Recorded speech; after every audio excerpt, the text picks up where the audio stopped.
You're listening to Ideal Practice, episode number 154.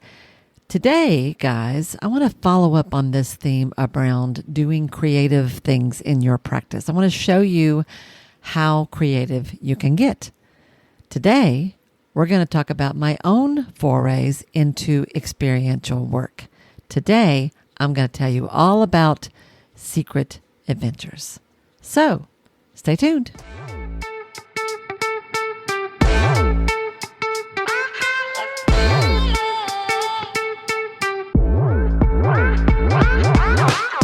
Hi, I'm Wendy Pitts-Reeves, and with over 2 decades of experience in the private practice world, I've built my 6-figure business while learning a lot of lessons the hard way. This is the first podcast that shows you how to apply the principles of energy, alignment, and strategy to build a practice that is profit-centered, but people-forward. This is the Ideal Practice Podcast. Hey guys, and welcome back to another episode of the Ideal Practice Podcast. This is Wendy Pitts-Reeves, your host, and I'm so happy to be hanging out with you guys today. How are you? How you doing? How's your summer going so far? Hope it's not too hot where you are, and I hope you're already finding ways to get out there and have some fun. Good Lord, we got to do it while we can, right? Yeah, right. At the time I'm recording this, I'm about to take off and head up to the great city of Boston, Massachusetts. I've got a good friend up there who many of you have heard. Those of you who've been listening since the beginning of the podcast, do you remember my episode with Janet Feld? Janet is a singer-songwriter and a master human being who is just a total delight to hang out with, and I'm going to go up and see her. I haven't been to Boston since I was a kid, y'all, so this will be that'll be an adventure. Yeah, that'll be an adventure. So wish me luck with that. But by the time this episode comes out, that'll be behind us. So I'll tell you more about it later. Today we're going to talk about secret adventures. Secret adventures. So in the last few weeks, I have been talking with you about some of the creative things that people do in their practice. If you heard last week's episode with Julie Gerald's, that was so inspiring to me, all the different ways that she has taken a simple idea of working with horses and doing so many different things with it. I can't remember by the time you've heard this if you've met Gary Katz or not. If not, he may be coming up after this. Forgive me. I get a little mixed up about where I am in the calendar. But Gary is somebody who's done all kinds of crazy stuff in his practice, which is so much fun.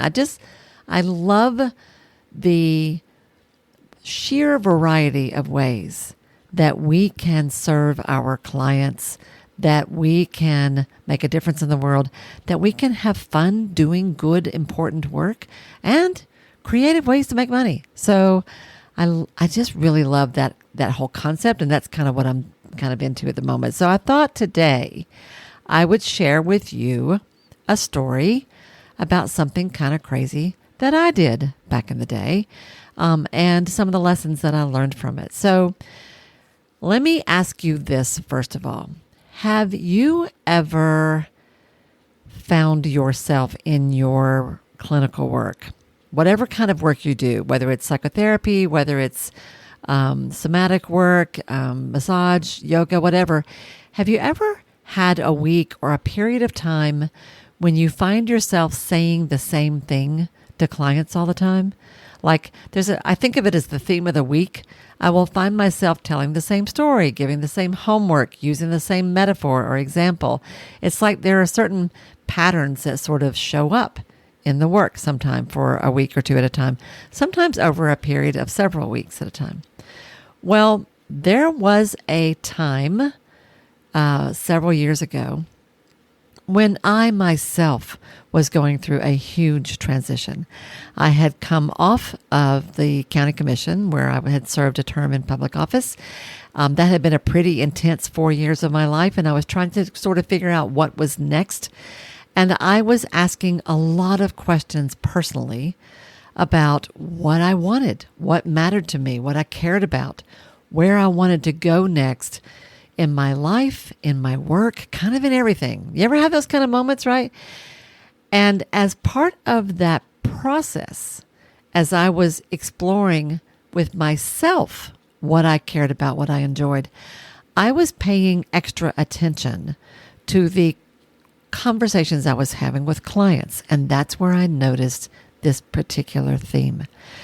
What I wanted to do, if you ever have this moment when you're like, I don't even know what I want. What do I want? Where do I want to go next? What do I want to do? One idea, one way to play with that is to just notice the things that are happening in your life now that just light you up, that are just fun. What I began to pay attention to was what conversations was I having with clients? What were the sessions? What were the situations where I felt sort of on fire after the session? You know, the conversations you have when they walk out the door and you're like, dang, that was fun. I would do that all day long if I could, right? I was actively engaged in observing this in myself and my work. So much so that I had started making notes through the day about conversations that really sort of lit me up in various ways. And I was looking for patterns.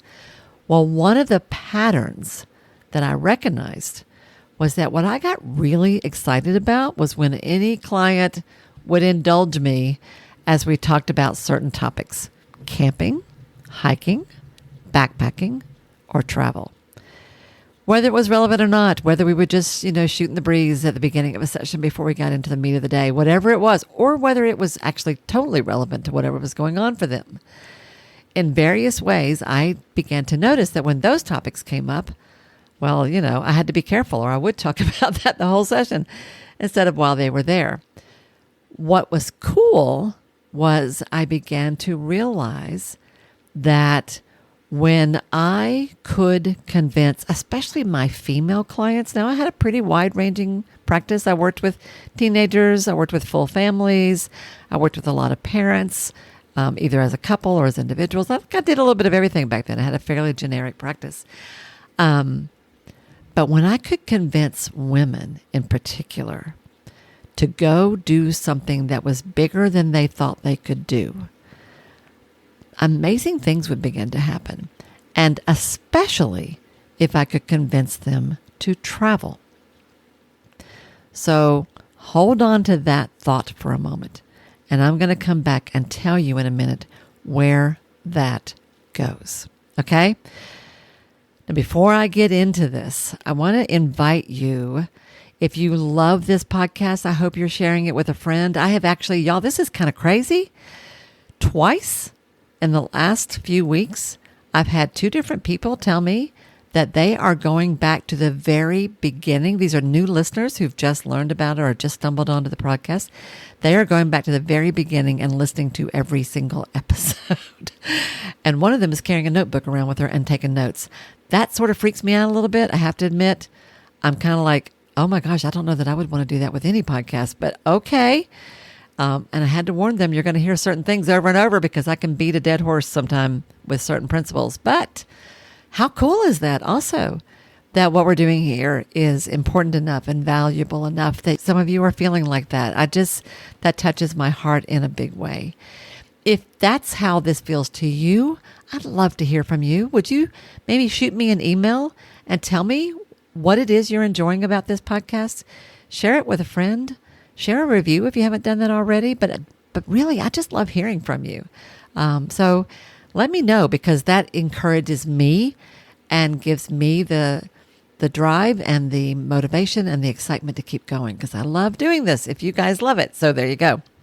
I just wanted to mention that before I get into where I want to go with today's conversation. All right, so let me think about how to approach this. Women and travel. So what I noticed, I'm sharing this with you because I want you to pay attention to your clients. And I want you to notice the ones that you really, like something really clicks, something really works. Certain clients that make bigger leaps, that reach milestones faster, or where you sort of, like something about the work with that particular client really shines. I want to invite you to start noticing those. And better yet, start taking notes in some, anonymous notes, nothing identifying, of course, but notes for yourself to just start honing in on what is it about these particular clients? What did I do with them that was different? How did it work? Why did it work? And start to ask yourself some questions about that, because that's what I was doing. What was it about these particular clients? What I noticed, and this wasn't on purpose, this just sort of happened. But what I noticed was that if I could convince a woman to go on some kind of a solo trip, to take a trip by herself of almost any kind, something big would happen. That's the first important thing I noticed. The second thing important I noticed was that it didn't matter who the client was. So this happened with some of my stronger, healthier, sort of more, what I would call more braver, more like out there kind of clients who were sort of up for an adventure. It was very dramatic in some of those cases. It was equally powerful with my more depressed clients, my even lower income clients, even folks who had never felt like they'd ever done anything of consequence that they could be proud of. Like really pretty wide range of folks that benefited from this. That was the second thing I noticed. And the third thing I noticed was it didn't matter if I could convince them to go for an overnight somewhere that was an hour's drive away or a 2-week trip wandering around a state halfway across the country, which also happened. Didn't matter what I did, as long as I could get them to get in their car and go somewhere overnight away from home that was not visiting family, that was doing something they'd never done before. They came back as different people. They were a foot taller. Their energy was different. Their eyes were brighter. They had stories to share, and they were empowered in a way that I think surprised both of us. And you know what? Even as I'm telling you this is really cool. This just happened. Like, I don't push this so much, but it is kind of always in the background with me. I guess I should probably realize that. But literally, as I'm recording this, just this week, just yesterday, I met with a client who is in her 60s, who just took her first ever trip out of the country, ever. She went to Italy. And do you know what? She was terrified of going on that trip. Now, she didn't go by herself. She went with friends. But she'd never been on anything close to that kind of experience before. And I just saw her yesterday. The trip was not without its challenges. It was awesome in a lot of ways. It was hard in some ways. She came back proud of herself, thrilled and surprised at how much she was able to handle and feeling like she could tackle anything. That's what I was seeing in my clients back then. Okay, so this is the setup. I want you to notice, first of all, that I was paying attention because I myself was ready for a change. I was looking for what I wanted to do. Second, I want you to notice I was paying attention to my clinical work, what was working and why. Third, I want you to notice that I recognized these patterns and I began to explore what it was that set them apart. Now that's the cool thing, right? That's the cool thing. You can do this. If you are restless in your practice, if you feel like you're sort of saying the same thing all the time and honestly you're a bit bored, or maybe you're not, maybe it's fine, but it is kind of cool how certain clients really seem to rise to the top in terms of the amount of the transition that they go through. What is that about? You may have an opportunity there that you could do something different with and for those clients. I'm going to tell you what I did. Without going into the whole story, I will just share that about the time I was in this period of my life when I was really kind of questioning everything, circumstances arose where I found myself at a conference on very short notice, with like just a few days' notice. I found myself at a 3-day conference in Atlanta that was designed specifically around women entrepreneurs. And I had already been thinking, I wish I could just convince women to travel more. I wish I could get them to do more. And while I was at this conference, in the middle of some speaker, couldn't tell you who the speaker was, what the topic was, whatever. I don't even remember. I just remember I was in this room with, I don't know, maybe not that big a group, maybe 150, 200 people, if that big, with speaker after speaker talking about awesome entrepreneurial ideas, cool things they were doing. And all of a sudden, I had this sort of a download. It was an idea that popped into my head with so much force that it gave me the shivers. Like I felt like I was struck by lightning. Like literally my whole body shook. Like it like ran through me into the ground. It was powerful. And the idea that struck me was, well, heck, if I can't convince them to go, I'll just take them. That was the idea that hit me that day in Atlanta. When that idea hit me, this whole new vision of what was possible popped into my head. After that event, I began working with a coach who I met at that event, and I told her about this idea. And she said, "Ooh, that is really cool. I love the idea." Because what I was thinking was, I'm going to take women on these big trips and we're going to travel around the country to national parks. And every 5 years, I'll take them overseas to some other country. And like, I had this great, big, grand vision. And she said, you know what would be cool? Like that's a great idea, Wendy. But before you do that, you should do something smaller and local just to build up credibility and to kind of figure out the model so you know what you're doing and then move into the bigger stuff. And I'm like, well, I get that. That makes a lot of sense. And then she said, you know what? She told me about something that she had done where she had hosted like a networking event of some sort. And she had a surprise element to the event that really made it sort of sizzle and made it very different from anything that anyone else had done. And in that conversation, as she was sharing that with me, I thought, dang, what if I could do something with them, sort of experience with them locally, but it was a surprise. What if it was a surprise? Okay. Now this idea is really beginning to cook.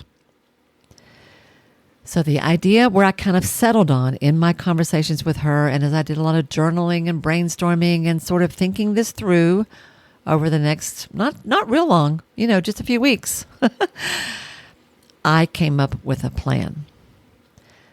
And I want to use something I shared with you a few weeks ago. Do y'all remember in an episode, I've already forgotten which one it was, 3 or 4 weeks ago, I shared it in an episode about how to turn your courage into confidence. And in that episode, I shared with you what I call the courage to confidence success cycle. If you haven't heard that, go back and listen to that for sure.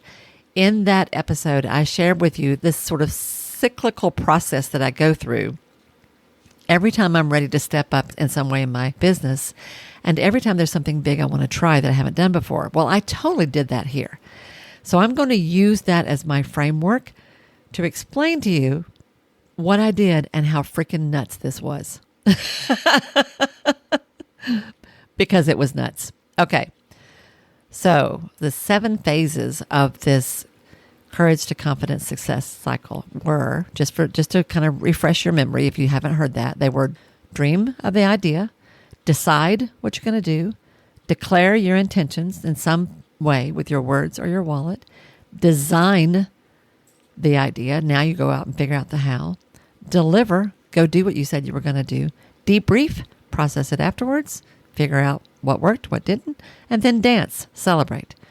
Dream, decide, declare, design, deliver, debrief, dance. That's the 7 phases of the courage to confidence success cycle. And that is totally what I did here. Although I did not know it at the time, I could not have explained it that way to you at the time. But that is exactly what I did here. And I want to use that framework to walk you through this. So, okay, the dream, the idea itself was, as I already said, if I can't convince them to go, I'll just take them. What in your practice are you noticing with clients that you're like, if I could just convince them to do this, I think it would be really cool? I want you to think about that as I talk this through. That was the dream. I will take them on some kind of a trip, some kind of an experience. Dream, decide. After talking with my coach, after thinking about what I could do that would be a smaller thing, local, what I came up with, this was late summer, early fall, about the time that I was going through this. What I came up with was the idea of taking them on a moonlight hike. Y'all know I live at the base of the Great Smoky Mountains National Park. There are lots of cool things you can do around here. And in particular, for those of you who are local, you will recognize this place. There is a particular lookout tower, a point that you can hike up to that has a beautiful 360-degree view of the town I live in down below and of the mountain ranges behind you. And at night, it is especially dramatic. And I thought, I'm going to take them on a moonlight hike, and I'm going to do it under a full moon. Isn't that the coolest idea? Yeah, that's the coolest idea. It's a short hike. It's only like a quarter of a mile from the parking lot to the tower, and it's paved. So you could do that in the dark. It would not be too hard for almost anybody who had any kind of physical ability could do it. I've done it many times myself. I was quite confident in my ability to lead them safely in this experience. So that was my decision. I'm going to take women on experiences. I'm not going to tell them what it is. It's going to be a surprise. And the first surprise I'm going to do is a moonlight hike under a full moon to a beautiful, beautiful outlook in the Smokies. Dream, decide, declare. This was the hard part. And this is the thing that drives me forward, that will get me to do the thing I'm dreading every single time. Man, that was tough, y'all. That was tough. How the heck do you sell something when you're not going to tell people what you're selling? How the heck do you invite people to pay you to go on some kind of an experience with you and you're not telling them what it's going to be? How the heck do you do that? I don't know. Oh my gosh, I had no idea. And so I did what I do. I spun around in circles for a while. But you know what the cool thing was about this particular idea? It had a built-in deadline. Full moon only happens at certain times, y'all, in the month. And it was September. If I didn't do this now, soon it would be too cold. So it was the ideal time of year to do it. And y'all know, if you're going to sell something, if you're going to invite people to join you on some kind of experience, you got to give them some advance warning, right? You can't do that at the last minute. So the calendar was working to promote me, to push me, and that was helpful. So the way I declared this as I spun around in circles, the day came when I swear this is how it happened. I woke up at 4 o'clock in the morning. I could not stop thinking about it. I had told my coach I was going to do this. I had promised myself I was going to do this. I had not told anybody else. But there comes a time when the rubber meets the road and you got to do what you said you're going to do. Dream, decide, declare. I went onto Facebook and I created an event in Facebook. Y'all know how you do that. And I had to write a description of the event. I had to give it a title. I had to give it a name. I had to give it a price. I had to give it a structure. Well, heck, I didn't even know what to call the thing. Like, what do you even call this? Well, it was a secret and it was going to be an adventure. So it was a secret adventure. And you had to be either part crazy or part courageous or both to do it. And I specifically wanted to serve women.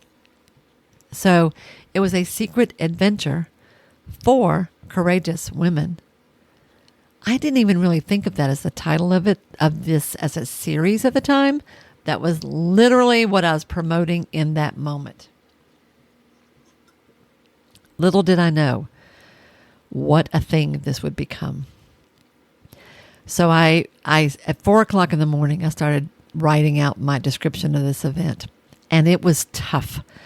And I was like, I pitched it to women who were looking for something different, women who were tired of being stuck in a rut, women who wish somebody else would make plans for once, women who were looking for a way to build their confidence.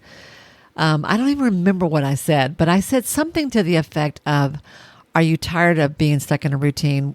Wouldn't it be lovely to do something a little different? And what if somebody else figured it out for you? And what if in doing this, you would come home feeling so proud of yourself? Well, let me invite you to join me on a secret adventure for courageous women. And then I described where to meet, what the time frame would be, what the cost would be, and how to register, which was basically to reach out to me by email and tell me you wanted in. And I read it and reread it and reread it and reread it and reread it. And at 6 o'clock, like I spent 2 hours rewriting this thing in a ridiculous way. And at 6 o'clock in the morning, I was like, okay, here we go. And I punched post or send or whatever it was. And the thing went live. And then I went and started getting ready for my day, holding my breath and thinking, this is crazy. Nobody's going to do this. And in particular, y'all, for this first adventure, I was literally going to drive people in my car because that's the only way I had to do it. And I said, I'm looking for 3 people who are looking for an experience because that's how many people I could fit in my car comfortably. So 3 people. I'm looking for 3 people. I posted that at 6 o'clock. At 5 or 10 minutes till 7, my phone dinged. The very first person popped up and it was a friend of mine who said, I don't know what you're up to, Wendy Pitts Reeves, but I'm in. Okay. Oh my gosh. Now, mind you, I had none of the details figured out. Dream, decide, declare. I knew a date. I knew what it was going to be. I had no clue how I was going to do it. I knew I was going to drive them in my car. That was the sum total.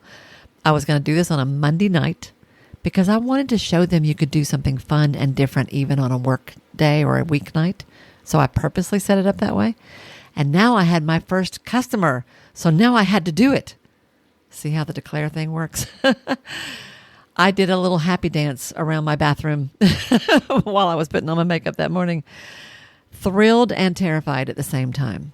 And then, y'all, it began to happen. It did not take long. Over the next few hours, I quickly got 2 more people.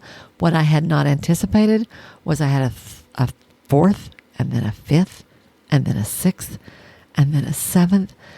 Oh my gosh, now what am I going to do? Well, I'll get to that in a minute. Dream, decide, declare, design. Now I had to figure the daggum thing out. And there were lots of parts to this. I'm going to go into this a little bit more detail in just a moment.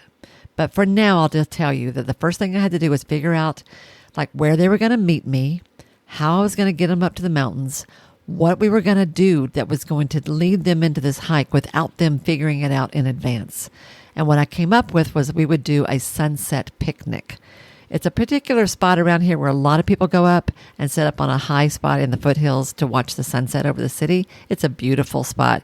So I thought that's what we will do. Well, I wasn't going to tell them that. They weren't going to know that either. But I was going to do a picnic first as the sun went down. And then I was going to lead them into the hike. Okay. So I had to figure all that out. Where is the spot going to be? How am I going to feed them? What kind of equipment do I do? Do I take a table or not? Do I do a candle on the table or not? And how am I going to get 7 people up there? Because I only had room for 3. So the first thing I had to do was recruit a friend to go with me. And then I wanted to give them some kind of a special treat. Well, so I went out and bought everybody bandanas, different colored bandanas and flashlights. That was going to be sort of a surprise gift for them. Okay. That also became a thing over time. So I dreamed the idea. I made a decision about what I was going to do. I declared it in a very public way and immediately got takers on it. And now I had to figure it out. I began to design the thing. And I pulled a friend in to help me because very quickly it already was bigger than I was expecting. And then what did I do? Deliver. You go do the thing. By golly. They showed up. We met at a certain place in public. We loaded into our cars. And then we went for a drive. I told them, I figured out sort of an email series in advance. Y'all, I did lots of stuff went into this. I told them where to meet, what to wear, what to bring. That's all I told them. And then we met at a certain public location, got in my car and my friend's car, and we drove up to the mountains. And that's where it began. We did the thing. What I will tell you is that it unfolded so perfectly. I could not have planned it any better. There's nothing that could have made it work any better. That was the deliver phase of this cycle. And then I did the debrief, of course, when it was all over. I talked with my friend that I'd roped into it, like, how did that work? And what would I do different next time? And what did she think about it? And how can we make this even better? And what was the safe factor and what maybe wasn't so safe? And is there, if anything, and what could we do differently? I did a whole debrief and I took lots of notes. And then, of course, the final stage, the final part of that cycle is to dance, to celebrate. You know how I celebrated? I posted pictures on Facebook. Look what we did, everybody. Look what we did. And then, to challenge myself, I started that cycle all over again by dreaming the next adventure, which I would plan for only 3 weeks out, because I know myself. And I knew that if I didn't do a second one almost immediately, there would not be a second one. It's very easy to do something that's kind of big and scary and powerful and cool one time and never follow up with it. And I'm bad about that. So I was going to make sure I did this a second time. So I totally, like within 2 weeks, went through the exact same process and announced the next one. And so it began. And so it began what became Secret Adventures for Creative Women, Secret Adventures for Courageous Women, which I then continued every month for a long time. Now, I want to talk to you about what I learned from this experience. I want to tell you what worked. I want to tell you about what some of the things were that I had to figure out and learn along the way. And I want to tell you a little bit about what I would do different today. I'm sharing this with you all because, first of all, I am a huge fan of experiential work. I have had countless experiences in my career when if you can get people out into the woods, into an art studio, into a music room, into anything that gets them out of their body and out into some kind of an experience, powerful things happen. That's what the travel was doing with my women clients.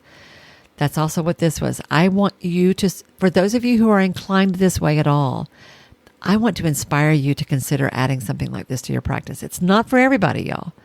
But for some of you, this could be a really cool thing. So here's what worked about those trips. First of all, it did work to create a different kind of experience. And I did it every month. In fact, I did this every month for the next 3 years. For the next 3 years, I hosted a secret adventure for courageous women every single month. That did work. The experiences grew. They took on a life of their own. I developed this entire community of people who loved what I was doing. It did work to sell something even when women didn't know what they were buying. It took off so well that it got to where I could make an announcement at 8 o'clock on a Monday night, and within an hour, hour and a half, the trip would be full. I never could take more than 10 people. I don't think I ever had more than 10 because over time, the way I ran it evolved, right? I did different things. And eventually what I ended up doing was renting a van every time. Okay. So get us out of the personal transportation piece. But I would announce the next secret adventure and it would fill almost immediately. Okay. That worked. The other thing that worked was being able to blend audiences. The cool thing about these, y'all, is I did not necessarily run this as part of my counseling practice. It was kind of a side gig. But, of course, it was therapeutic. I invited everyone that I thought could benefit from this. So I had colleagues go on these experiences. I had personal friends go on these experiences. And yes, I had clients, active counseling clients go. Nobody knew who those people were. I didn't share that. They may or may not share it themselves. Sometimes that happened. Sometimes it didn't. But nobody knew who was a client of mine. I was extremely careful around boundaries. This was just something Wendy was doing for fun to encourage women. What also made it work was it had a therapeutic value without me necessarily saying it was therapeutic. So, of course, I encouraged all kinds of people that I thought would enjoy it and who would benefit from it to go on these trips. All of that worked, and it worked beautifully, it worked powerfully, and it worked repeatedly. There were a lot of things I had to learn over time. Now, I want you to know that as I dove into doing this work, first of all, I was not a novice at experiential work. Y'all, I've done backpacking and wilderness work with juvenile delinquents. I have done ropes courses. I've done a lot of different things in what are sometimes some pretty challenging situations. So I have I'm not a wilderness first responder. I am not, I don't have any kind of professional certification, but I do have enough experience that I knew how to keep things safe, and I knew what to be on the lookout for. So I did not go into this completely naive. I don't want you to think that, because there are risks involved. But I still have a lot to learn. So I had to learn how to scout out, how to preview, and how to plan each experience. I did not take anybody on anything that I had not done personally myself already. And there were things that we did that I had done lots of times. There were things that we did that I had never done before myself. So I went and experienced them first. I had to figure all that out. I had to learn how to find the right teachers. Because the women who were coming on these experiences with me trusted me, it was 100 times more important that wherever I took them, I knew was going to be a quality experience, a safe experience, and that was going, if I wasn't leading it, that whoever I brought in to lead it was somebody I could trust. That mattered a lot. For example, when I took them, we did a rowing class one day. I found a teacher who was a woman coach who was a relatively recent graduate out of the local university, who was thrilled to bring a group of women who'd never done anything like that before into a crew and teach them how to row in an afternoon. And she was very sensitive to the challenges that a group that was not prepared might face. She was beautiful. We did a gun safety class, y'all, and I took them to an indoor shooting range. I needed to know that whoever was going to be teaching that day was not going to be making fun of anybody, not going to be teasing anybody. We didn't need any macho jokes. I found a woman instructor who was fantastic, and she had a male helper who was equally fantastic. I put a lot of work into those things, finding the right people, and I trusted my intuition. If it didn't feel right, I didn't use them. Okay? So I had to learn how to find the right teacher. I had to learn how to serve different abilities. Because these were experiences and because the women had no idea what they were getting into, I had to learn how to craft it and market it in a way where if it was a very physical experience like the rowing, only certain types of folks would show up for that. But I also wanted to design experiences for someone if they were in a wheelchair. Because the courage to confidence aspect of it, it didn't really matter. It wasn't about how physical it was. It was about doing something that was out of your comfort zone, right? So I had to learn how to design different levels of experiences. I came up with 3 levels, a level 1, level 2, level 3. And that became part of my marketing to explain, this is a level 3 experience, y'all. That means you need to be relatively physically fit. You need to be able to tolerate physical activity over a certain period of time at a certain level. This is a level 1 experience, y'all. You could do this even if you're in a wheelchair. Okay? I had to learn how to, I already knew how to do this, but it was critical that I understood how to manage group dynamics and the individual feelings that would come up in something as loaded as these experiences were.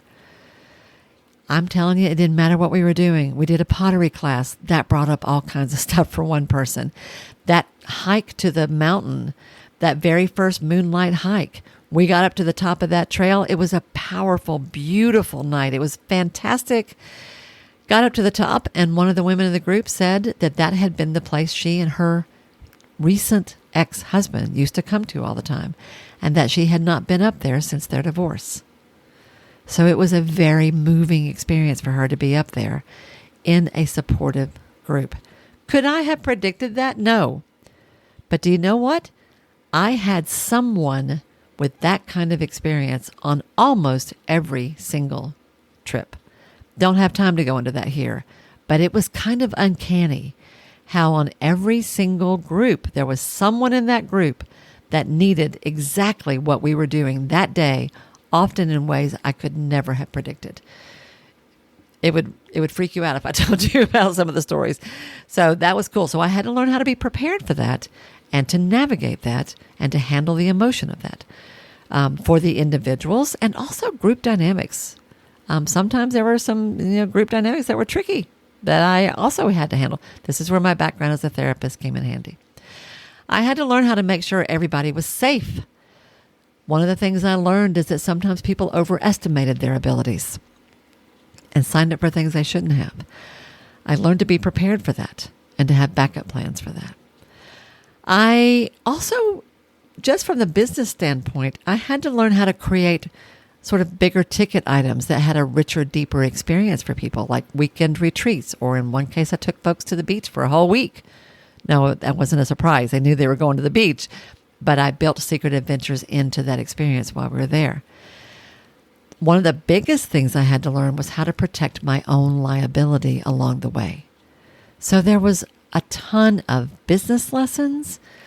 There was a ton of therapeutic lessons and personal lessons that I had to learn throughout this whole experience. This was not a small thing. I don't want you to think it was. But it was a good thing, and it was a powerful thing, and I know it impacted people at a really deep level. What would I do different today? Not a whole lot. There were a couple of things in particular I would do different today. First of all, I would probably charge 10 times what I was charging. Mind you, y'all, I launched this experience before I had done any serious coaching. I'd had a little bit of business coaching before this, but not much. This was way before I joined the mastermind that I've talked about on here.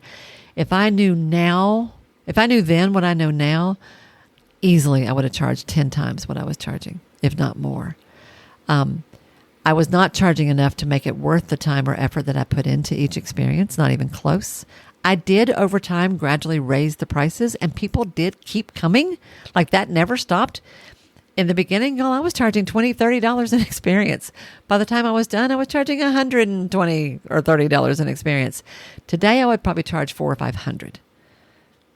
$200 maybe for a day thing, $500 for an overnight, or $1,000. I don't know what I would charge. It was. I'd have to go think about it, but it would be a lot more. I'll just say that. I probably would not do these monthly unless I had the pricing and the systems much better dialed in. It was a lot of work to do on a monthly basis. I would probably ID not just one, but 2 or 3 co-therapists who could be a mini me, who could lead a trip without me. I would probably put some time into training them to make sure that I was comfortable in their skills. And I would have probably a 2-member team that would lead every trip. I would also have more hired help. I did have someone who came along on these trips who basically the deal I worked out with her is that she could come for free if she would handle the food, because I hate dealing with the food part of any kind of experience. And that's what we did. That worked out beautifully because she wanted to do the fun things we were doing, and we did a lot of fun things. Today, I would probably hire more of a team to work with this. I did eventually have a VA that helped with me as well, but that was towards the end. So I would charge more. I would hire more help. I would do them less often and make them a little bit of a bigger splash. And I would probably have a team of mini-me's who could lead these experiences without me. That's off the top of my head what I would do different. But, that's not that much different. Overall, I never regret what I did. To this day, and y'all, I quit. I did my last secret adventure over 10 years ago now. It was 2014, and it was a 4-wheeling experience. It was the last thing we did. To this day, I have people, even within the last few weeks, I've had someone say to me, yeah, I wish you still did those. I wish you still did those. At the time I was running these events, people would come up to me on the street in town and say, hey, Wendy, I want you to meet my friend so-and-so. She's a courageous woman too. Like, it took on a life of its own. Everybody got a bandana at every single experience. There were lots of colors. I ended up with quite a collection myself. We did hard things, fun things, scary things, cultural things, crazy things, silly things. We did all kinds of stuff. Hang gliding, kayaking, classical music concert, a play and a delightful theater, and a delicious meal and a wine tasting, like all kinds of things. Anyway, it was awesome. Where that went was I ran those adventures for the next 3 years. What I learned over time was I did them every month. But what I learned was that the month of May and the month of December, couldn't do it. People were too fried. There was too much going on. May is when school is getting out. It was a crazy time. But I still did something. What I ended up hosting was kind of an alumni event. Every May, out at the lake, I would host sort of a cookout out at the lake, and anybody who had been on any of the previous adventures that year could come, and they would sit around in a circle and tell stories about the trips they went on. And then in December, I did the same idea, but I did it at a kind of a farm, kind of a place up near the mountains. We would have a giant bonfire. And I would bring pictures of all the trips that I printed out for them to take home if they wanted any for themselves. And they would go around the circle and share stories about the fun, brave things they did and what they learned from it. It was powerful, powerful work. I eventually, over time, let that go because I myself was evolving. And it was around about 3 years into it when I realized how much I wanted to coach and inspire other business leaders to do the kind of things I was doing. And that's when I started my coaching work. And the cool thing about coaching was I was still getting people to do really scary things, but I didn't have to rent a van or plan a meal to do it. Or for that matter, have them sign a disclaimer that said they could die on the trip and it wouldn't be my fault. So there you go. Right, there you go. I wanted to share this with you because this is one of the bigger things I've done as a business owner. It took a lot to pull off. It was fantastic. It was just, I grew. I learned all kinds of things. I got to go hang gliding. I had never gone kayaking before. Now that's one of my favorite things to do. There were all kinds of things I got to experience that I would never have done were it not for my desire to bring these moments to my clients. So I grew right along with them, my friends, right along with them. It was powerful. It was good. It was awesome. The business side of it needed some work, but I didn't know then what I know now. So I bring all of this to you because if there's any part of you that would sort of like to maybe try something experiential in your practice, I say go for it. Go for it. Try it. Start small. See what happens. Learn from it. And then grow. You never know where you're going to go. And if you need some help with it, reach out to me. We can always do a quick start consult and I can help you sort of craft it, figure it out. Happy to do that. You can do that. Go to my website, click on the Start Here button, and you'll see all the details about that. I can totally help you think this through and would love doing it. I want to give you just a little sort of a question to ponder. Think of this as a journal prompt. How could you introduce even a tiny experiential component to your client work? Doesn't have to be big like what I'm talking about. It could be taking them outside your office to walk in a park near you. It could be something you do with music in the room with them. It could be so many different things. But how could you introduce an experiential, creative component to your client work? Think about it. Think about it. Well, that's what I got for you today. I hope this gets you going. I hope you feel a little bit encouraged. Remember what I've said so often, y'all. Half the time I do stuff and I have no idea how to do it. I figure it out as I go. You can too. The benefit you have that I didn't have is I'm here to help you. So don't forget that, okay? Because I'm here. All right, everyone. That's what I got for you today. I hope you have an awesome week. I hope lovely adventures are happening for you as well. Good ones, the best kind that make you feel great at the end. And I will see you right here next week on the Ideal Practice Podcast. Bye now. Hey, y'all. If this program has become important to you, if Ideal Practice matters, it would mean so much to me if you'd be willing to take just a minute to do one or two of the following things. First of all, would you follow or subscribe to the show here at Ideal Practice? Following me helps you because you'll never miss an episode, but it helps me as well for all kinds of reasons. To do that, all you have to do is go to the show page for Ideal Practice on Apple Podcasts or Spotify or wherever you listen to podcasts. There, just click on the plus sign that you'll usually find in the top right-hand corner, or click on the word follow that you're going to find somewhere there on that page. Of all the things, this really is the most important thing you can do for the podcast itself. While you're there, it would be extra special if you would be willing to give me a 5-star rating And even better than that, a review with your own words. Your words matter. And when you write what you feel, what you think, you uplift and encourage others. And I love that. If you want to go a step further than that, take your favorite episode or two, one of the ones that has meant a lot to you, and share it with a friend. Could you do one or two of those things for me? I promise I will love you forever. You guys matter to me, and I value your support more than I can possibly say. Thank you, sweet friend, for anything you can do to help me out and support the show. I'll see you again soon.